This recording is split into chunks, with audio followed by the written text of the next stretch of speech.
My name isn't important. Call me Daniel. That's not my real name, but it'll do. I'm 39 years old. I work as a maintenance technician at a packaging plant outside Columbus, Ohio.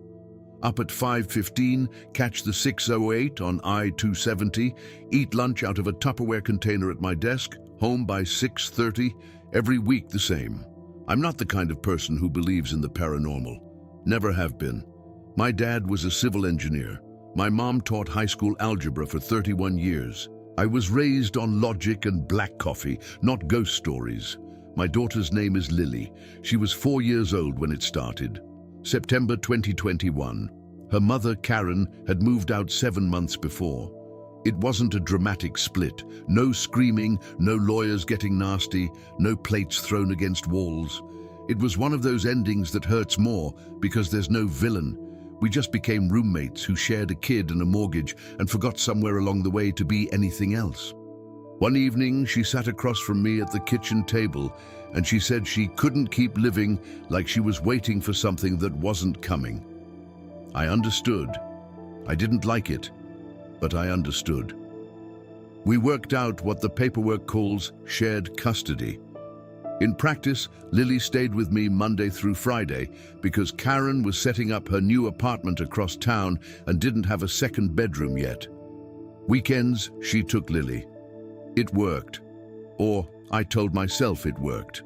We lived in a 2-bedroom rental house in Hilliard, a suburb on the west side of Columbus. Beige siding, 1-car garage, a backyard with a dying oak tree that the landlord kept promising to have looked at. The kind of house that exists in the background of every photograph you've ever seen of Middle America. Our street was quiet. Retired couple to the left, the Hendersons. A nurse who worked night shifts to the right. I barely knew her name. I'd wave when I got the mail. That was the extent of it. Lily was a normal kid. Happy, loud, obsessed with dinosaurs, and a cartoon about a girl detective with a dog. She slept at 8:30, woke at 6:15, ate everything I put in front of her without complaint. She was an easy child, the kind that makes you think you're a better parent than you probably are. After Karen left, I learned how to do a French braid. Took me 2.5 weeks of YouTube tutorials before I got it to look like something a person had intentionally done. Every morning, Lily would sit on the edge of her bed while I braided her hair, and she'd tell me about her dreams. T-Rexes that could fly, a talking pizza, her preschool teacher with a clown nose. It was the best part of my morning. September 2021 in Columbus was that weird transitional weather. Warm during the day, cold enough at night that you needed a jacket, the kind of fall that hasn't decided what it is yet. I remember the weather specifically because when you try to build a timeline later, you reach for whatever anchors you can find. Everything was normal. I need you to understand that before you read any further. Everything was completely, entirely, unremarkably normal. It was a Thursday. I'd gotten home earlier than usual, around 5:15, because a conveyor system went down and they cut half the shift. Picked Lily up from preschool, drove home, heated up some leftover chicken soup. Standard routine. After dinner, while I was washing the dishes, Lily went to her room to play. Normal. I could hear the familiar sound of plastic dinosaurs knocking against the hardwood floor. Then the sound stopped. Not all at once.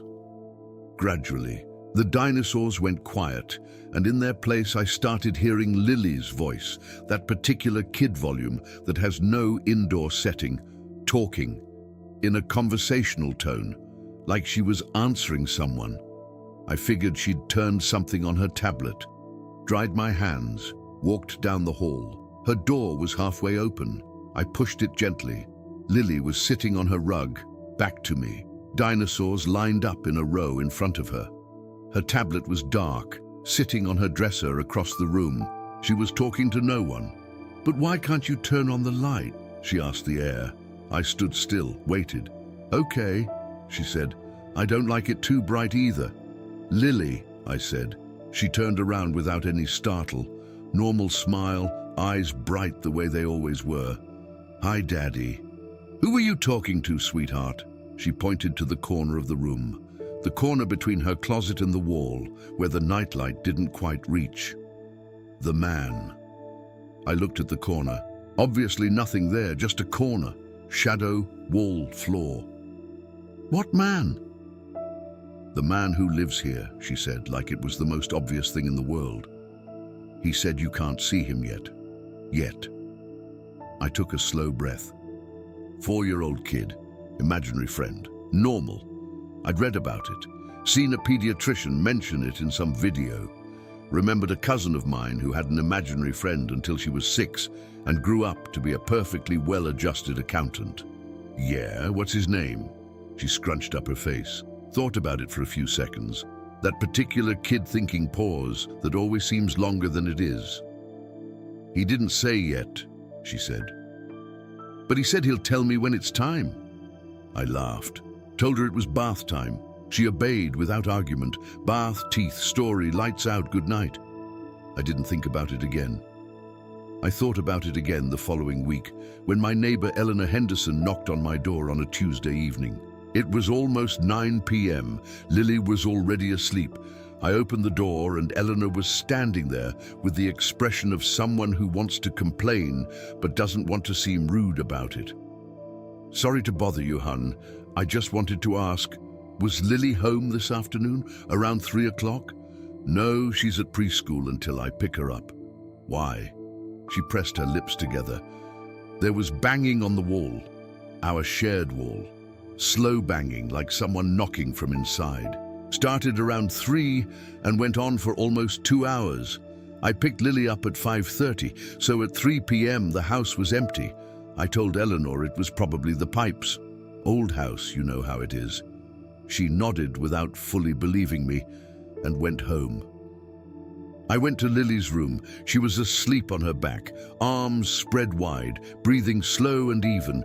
In the corner, that corner, the shadow seemed somehow denser than the rest of the room. I turned on the nightlight. It was just a corner. I went to bed. The next 2 weeks went like that, small things, each with a reasonable explanation, but adding up in a way that made the back of my neck feel tight. Lily woke up 3 times in the middle of the night. Not crying, just sitting up in bed, staring at the corner. When I came in and asked what was wrong, she said the man was telling me a story, and lay back down like it was nothing. One morning, I found her dinosaurs arranged in a perfect circle on the floor. I asked if she'd done it. She said no, the man had because he liked things organized. One morning, while I was braiding her hair, she said, "Daddy, the man asked if you were a good person. What did you tell him?" I said yes, she said, but he said he's going to find out for himself. I finished that braid in silence.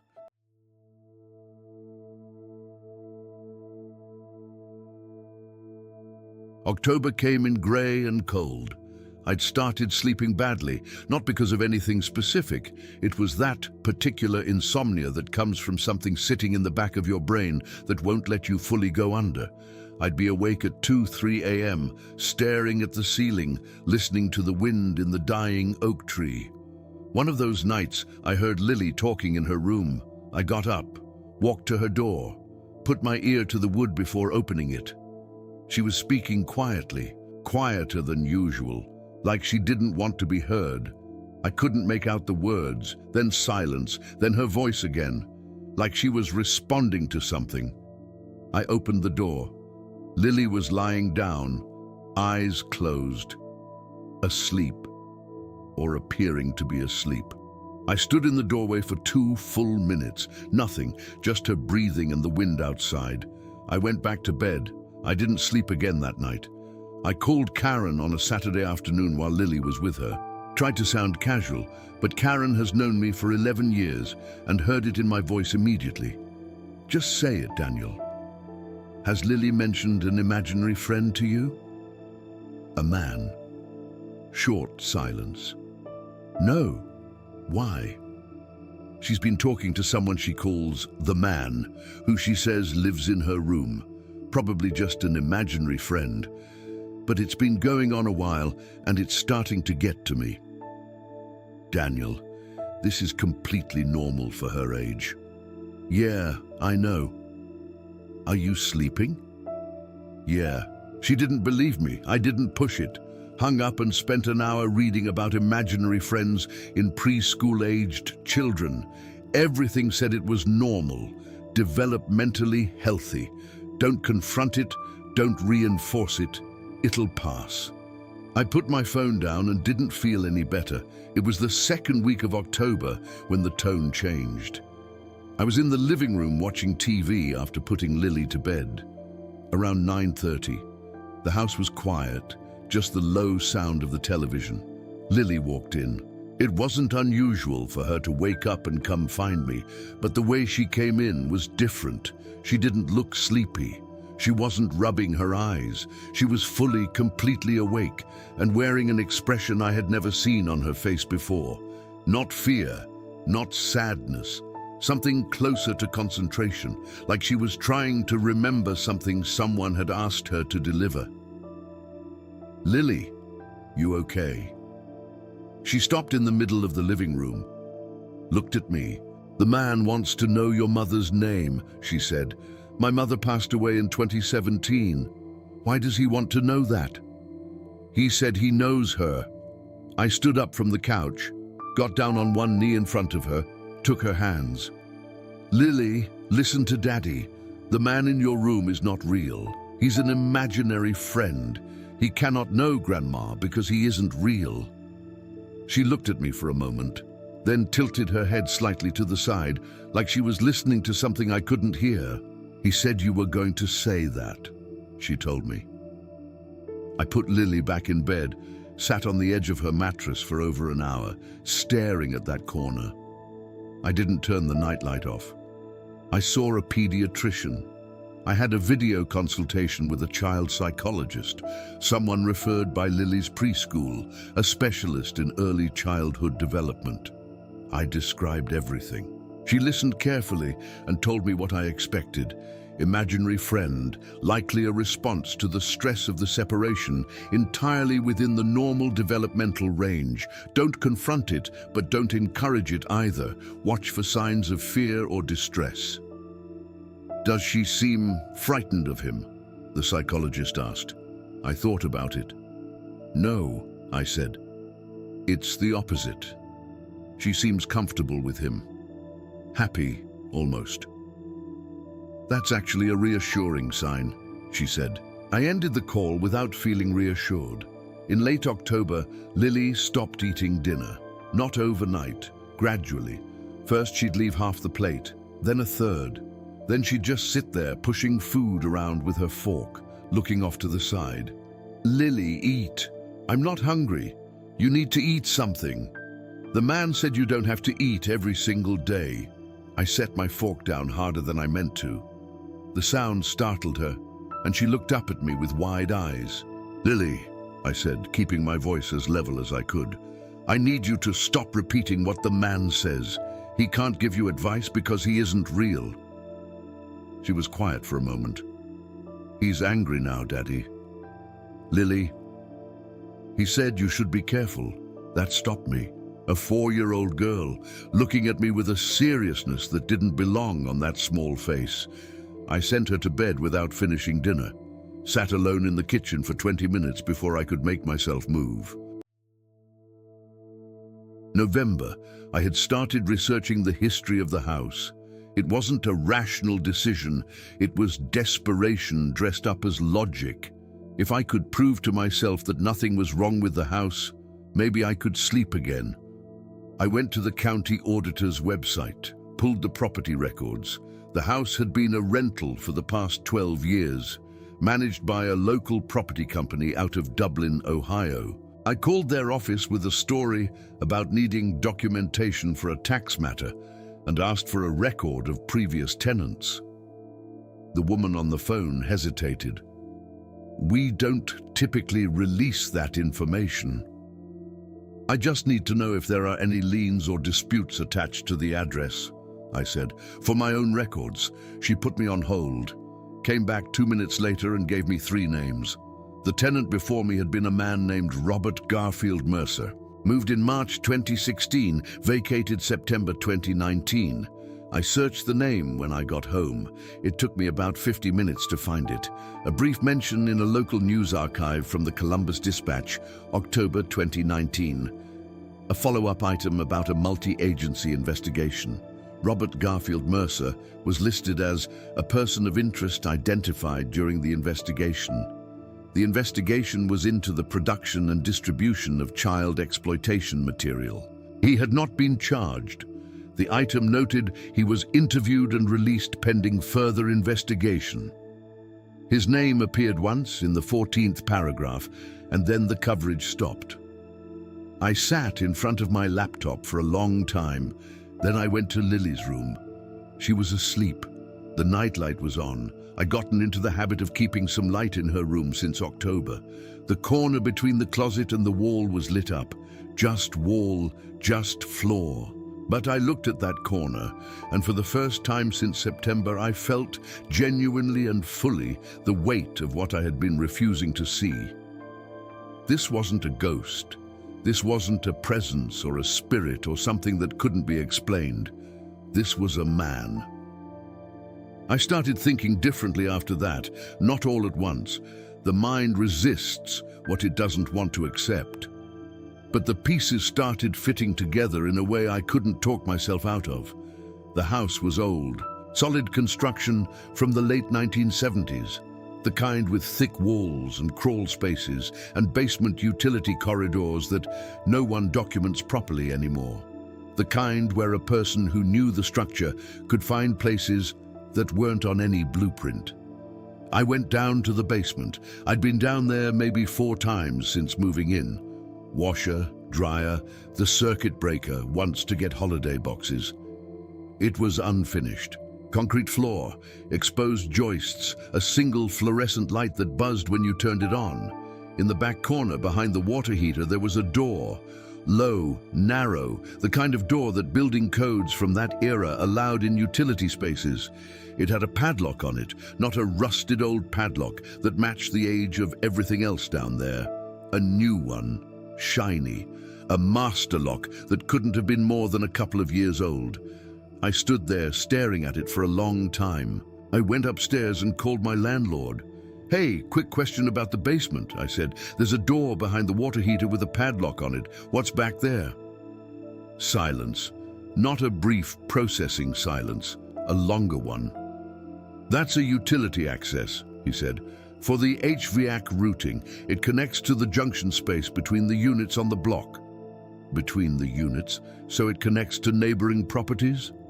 "It's sealed off on the other side," he said. "Has been for years." "Why are you asking?" "I heard noises," I said. "Coming from that direction at night." Another pause.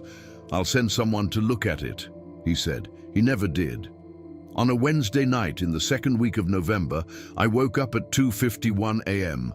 I know the time because I checked my phone immediately, with the absolute certainty that I had heard something. Not a house sound, not pipes or settling foundation, something careful, something that understood the weight of sound. It came from inside the wall of Lily's room. I got up without turning on any lights, walked to her room, pressed my ear flat against the wall that backed up to the utility corridor. Silence. Then, so faint that I still can't say for certain whether I heard it or whether my brain, stretched to its limit, manufactured it.